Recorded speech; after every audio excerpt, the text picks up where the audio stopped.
Good evening दोस्तों। Last time हम लोग डिस्ट्रिक्ट सीरीज़ में थे पौड़ी में। तो पौड़ी में हम लोगों ने श्रीनगर में पौराणिक, पुरातात्विक, ऐतिहासिक और वहाँ के धार्मिक स्थलों की चर्चा की थी। तो आज हम लोग श्रीनगर में कुछ रिसर्च इंस्टीट्यूट है, विश्वविद्यालय है, आज उस तरफ जा रहे हैं। तो जैसे हम लोग जानते हैं कि रेगुलेशन 10/1838 के द्वारा जैसे ही एक नया ज़िला पौड़ी बना, तो यहाँ के जो सीनियर असिस्टेंट कमिश्नर थे अडल्टन साहब, उन्होंने यहाँ पर सबसे पहले शिक्षा की ज्योति जलाई। उन्होंने यहाँ पर एक छोटा सा स्कूल खोला और उसके बाद पौड़ी में शिक्षा का स्तर धीरे धीरे धीरे ऊंचाइयों की तरफ जाने लगा। स्वतंत्रता के बाद हम लोग देखते हैं कि 1973 में यहाँ पर एक बहुत बड़ा जन आंदोलन हुआ। उस जन आंदोलन के फलस्वरूप यहाँ पर गढ़वाल विश्वविद्यालय की स्थापना हुई। तो गढ़वाल विश्वविद्यालय वर्तमान समय में नेक के द्वारा इसे ए ग्रेड की श्रेणी का विश्वविद्यालय का दर्जा मिला है। तो इसके अंदर बहुत सारे डिपार्टमेंट है। डिपार्टमेंट ऑफ हॉर्टिकल्चर है, डिपार्टमेंट ऑफ रूरल डेवलपमेंट है, डिपार्टमेंट ऑफ सीड टेक्नोलॉजी है। तो बहुत सारे यहाँ पे डिपार्टमेंट है जहाँ से कंटिन्यू राष्ट्रीय और अंतर्राष्ट्रीय स्तर के रिसर्च पेपर पब्लिश्ड होते रहते हैं। तो आज हम इसी तरफ जा रहे हैं। तो सबसे पहले हम लोग यहाँ पर गढ़वाल विश्वविद्यालय की तरफ जाएंगे, फिर उससे आगे की तरफ निकलेंगे। लास्ट टाइम जैसे हम लोगों ने श्रीनगर को देखा था, इसके बाद हम लोग सुमाड़ी जाएंगे नेक्स्ट लेक्चर में, उसके बाद देवलगढ़ जाएंगे। इन दोनों का अपना महत्व है। जैसे कि हम लोगों ने बताया कि श्रीनगर में एक बहुत बड़ा जन आंदोलन हुआ। उस जन आंदोलन के फलस्वरूप यहाँ पर श्रीनगर विश्वविद्यालय की स्थापना हुई, जिसको हम गढ़वाल विश्वविद्यालय भी कहते हैं। तो श्रीनगर में हम लोग सबसे पहले यहाँ पे एक गढ़वाल विश्वविद्यालय को बनाएंगे। यह आ गया हमारा गढ़वाल विश्वविद्यालय।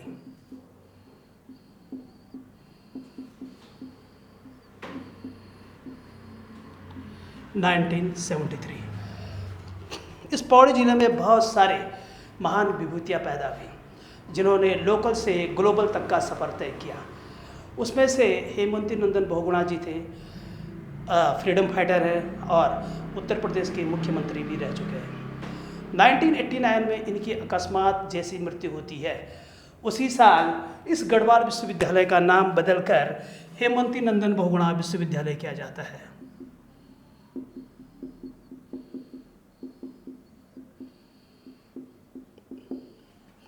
इस साल को याद रखिएगा, इसी साल इनकी मृत्यु भी हुई थी। साल है 1989। लगातार इस विश्वविद्यालय के परफॉर्मेंस को, एजुकेशनल परफॉर्मेंस को देखते हुए भारत सरकार ने 2009 में इस विश्वविद्यालय को केंद्रीय विश्वविद्यालय का दर्जा दिया। अब ये विश्वविद्यालय वर्तमान समय में अपनी एक राष्ट्रीय पहचान बना चुका है। नेक के द्वारा भी इसे ए ग्रेड के विश्वविद्यालय का दर्जा दिया गया है। जैसे कि हम लोगों ने बताया कि इस विश्वविद्यालय में बहुत सारे डिपार्टमेंट हैं, जैसे डिपार्टमेंट ऑफ एग्रीकल्चर हो गया, department of horticulture, department of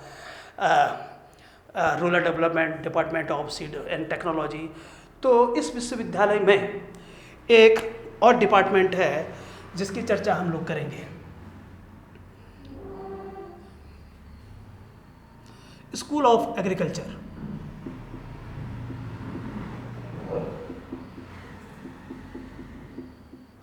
and allied science.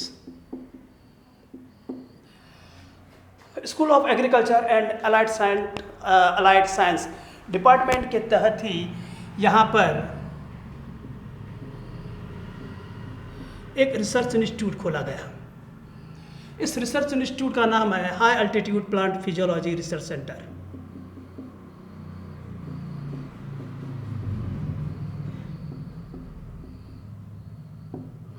High altitude plant physiology research centre. एक नाम आपको यहाँ पे याद रखना है बच्चों, प्रोफेसर आदित्य, प्रोफेसर आदित्य नारायण पुरोहित, इस नाम को याद रखना है। ये हाई अल्टीट्यूड में उगने वाले जो पौधे हैं उनकी फिजियोलॉजी के विशेषज्ञ थे। उन्होंने ही गढ़वाल विश्वविद्यालय को कई बार रिकमेंडेशन किया कि एक डिपार्टमेंट बना दीजिए या एक छोटी सी संस्था बना दीजिए ताकि हम उच्च अक्षांशों पे उगने वाले, खास तौर से भूग्याली क्षेत्रों पर उगने वाले जो प्लांट है उनका अध्ययन करें। तो उनकी बात को एक्सेप्ट कर लिया गया और यह high altitude plant physiology research centre की स्थापना 1979 में हुई। तो इस इंस्टीट्यूट का काम क्या है? इस इंस्टीट्यूट का काम है कि जो उच्च अक्षांश है वहाँ पर उगने वाले जो पौधे हैं वो एडेप्टेशन कैसे करते हैं, अर्थात अनुकूलन कैसे करते हैं। बहुत ज़्यादा ऊंचाई, कम तापमान, कड़ाके की ठंड, सोलर रेडिएशन और ओजोन रेडिएशन से ये जो प्लांट हैं कैसे अनुकूल होते हैं, कैसे अडेप्टेशन करते हैं, इस बारे में इस क्षेत्र में रिसर्च किया जाता है। लेकिन यहाँ पे ध्यान देने लायक एक बात है कि ये जो हमारा रिसर्च सेंटर है ये केवल एक लैब है, प्रयोगशाला है और इसकी प्रशासनिक एक तरफ से प्रशासनिक भवन की तरह ये है, लेकिन इसका जो फील्ड स्टेशन है वो यहाँ नहीं है। अब यहाँ श्रीनगर में रह के कहाँ हाई अल्टीट्यूड प्लांट पे हम लोग रिसर्च करेंगे, तो कहीं ना कहीं इसके फील्ड स्टेशन होंगे। तो एग्ज़ाम में इसके फील्ड स्टेशन जो है मैचिंग के लिए आ सकते हैं, ठीक है। उस उद्देश्य से भी ये काफ़ी बेहतर क्वेश्चन यहाँ पे high altitude plant physiology research centre से बन जाता है। तो इसका जो पहला फील्ड स्टेशन है वो alpine research centre,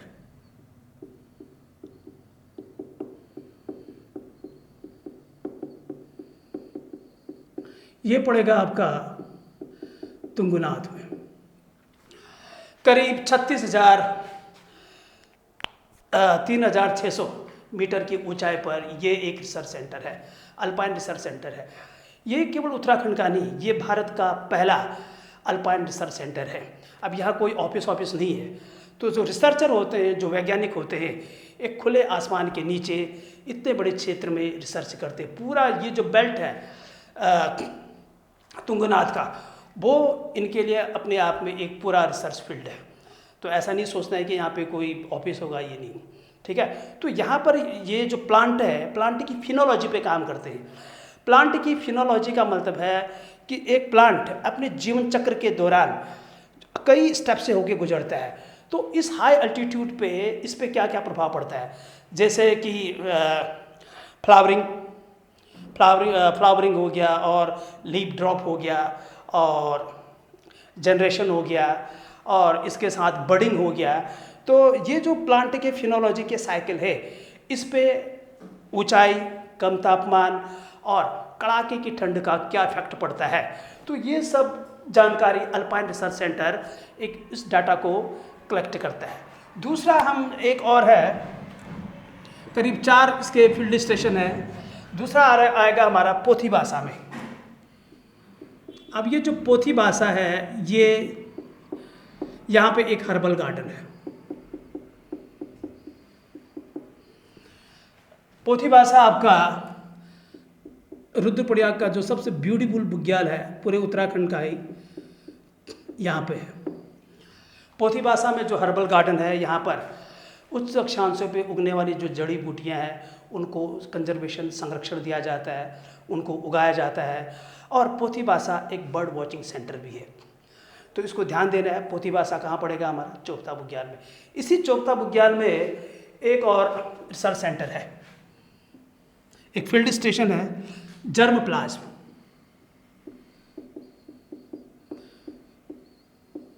germ plasm अनुसंधान संस्थान, जर्म प्लाज्म अनुसंधान संस्थान, यह भी चोपता बुग्याल में पड़ेगा।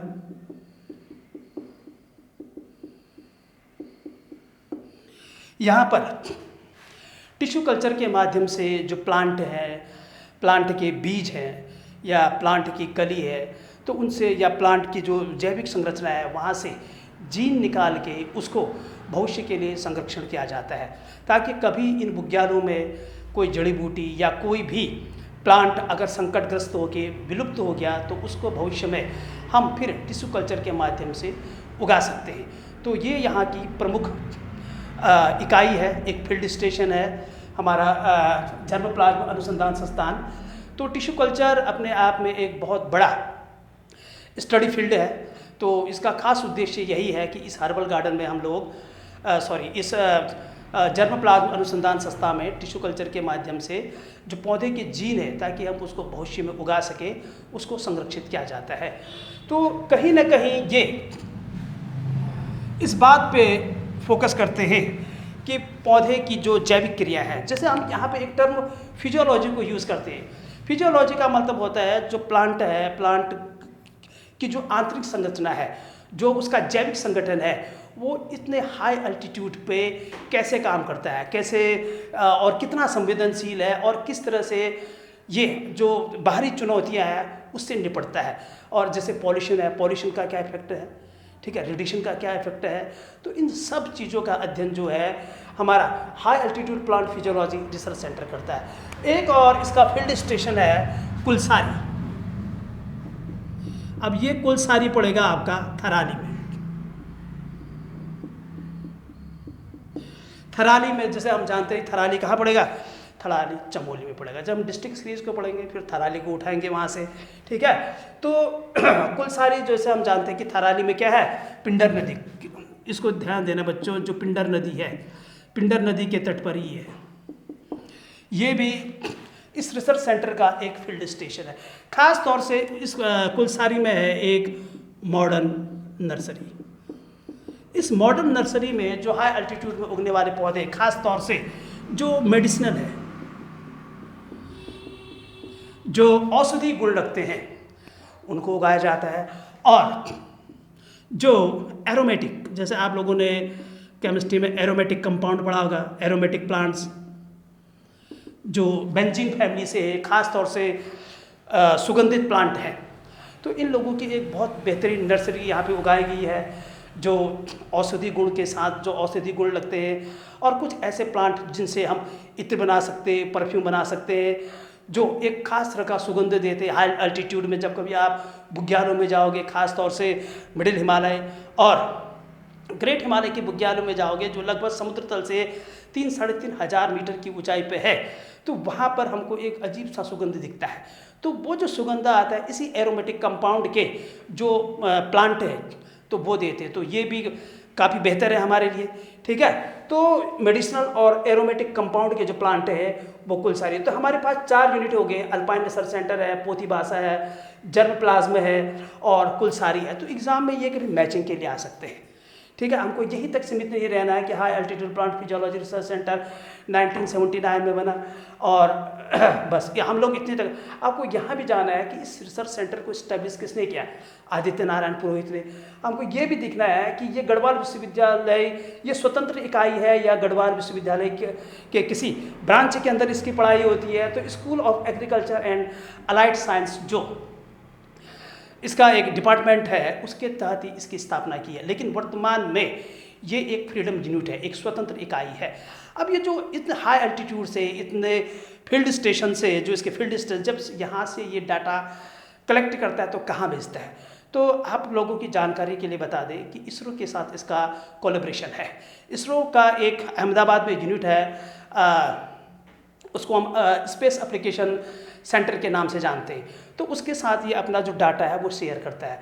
और इसरो अपनी सैटेलाइट इमेजिनेशन के थ्रू लगातार इस high altitude plant research centre के जो फील्ड स्टेशन है उस पर कड़ी नज़र रखता है। तो वो ये दोनों हाई अल्टीट्यूड ये रिसर्च सेंटर और नासा कंटिन्यू एक दूसरे के साथ डाटा और इमेज को एक दूसरे से शेयर करते हैं कि इस हाई अल्टीट्यूड पे उगने वाले जो प्लांट है वो अभी किस कंडीशन में है, कैसे सर्वाइव कर रहे हैं, जो जलवायु परिवर्तन होता है, जो क्लाइमेट चेंज हो रहा है उसका इस पर क्या इफेक्ट पड़ता है। तो इसकी बारीकी से यहाँ पर अध्ययन किया जाता है। तो दूसरी बात ये है कि अब ये जो high altitude plant physiology research centre है, इसके लिए वित्तीय सहायता कहाँ से आती है?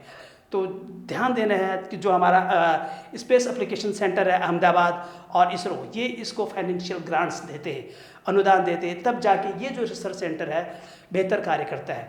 तो यहाँ पर आपको इस टर्म को समझना है। फिजियोलॉजी का मतलब होता है कि उसके अंदर का जो जैविक संगठन है वो आने वाले जो वातावरण है, जो क्लाइमेटोलॉजी है, जो प्रदूषण है, उस चुनौतियों को किस तरह से निपट रहा है, और जो यहाँ पर मानवीय गतिविधियाँ हैं उससे ये कितने प्रभावित होते हैं। तो इन सभी आंकड़ों का जो ये सभी डाटा है, ये आंकड़े ये लगातार इसरो के साथ शेयर होते रहते हैं।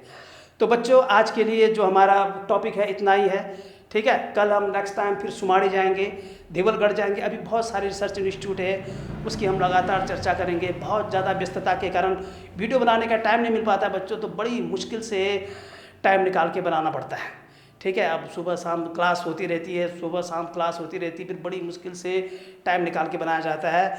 तो बहुत बहुत धन्यवाद बच्चों, आप लोग मेरी वीडियो को पसंद कर रहे हैं और शेयर भी कर रहे हैं। काफ़ी अच्छा लगता है, आपका एक और लाइक, आपका एक शेयर हमको मोटिवेशन देता है। तो बहुत बहुत धन्यवाद बच्चों, फिर से आप लोगों के लिए नई नई चीज़ों को मैं लाते रहूँगा। चलिए ठीक है, धन्यवाद।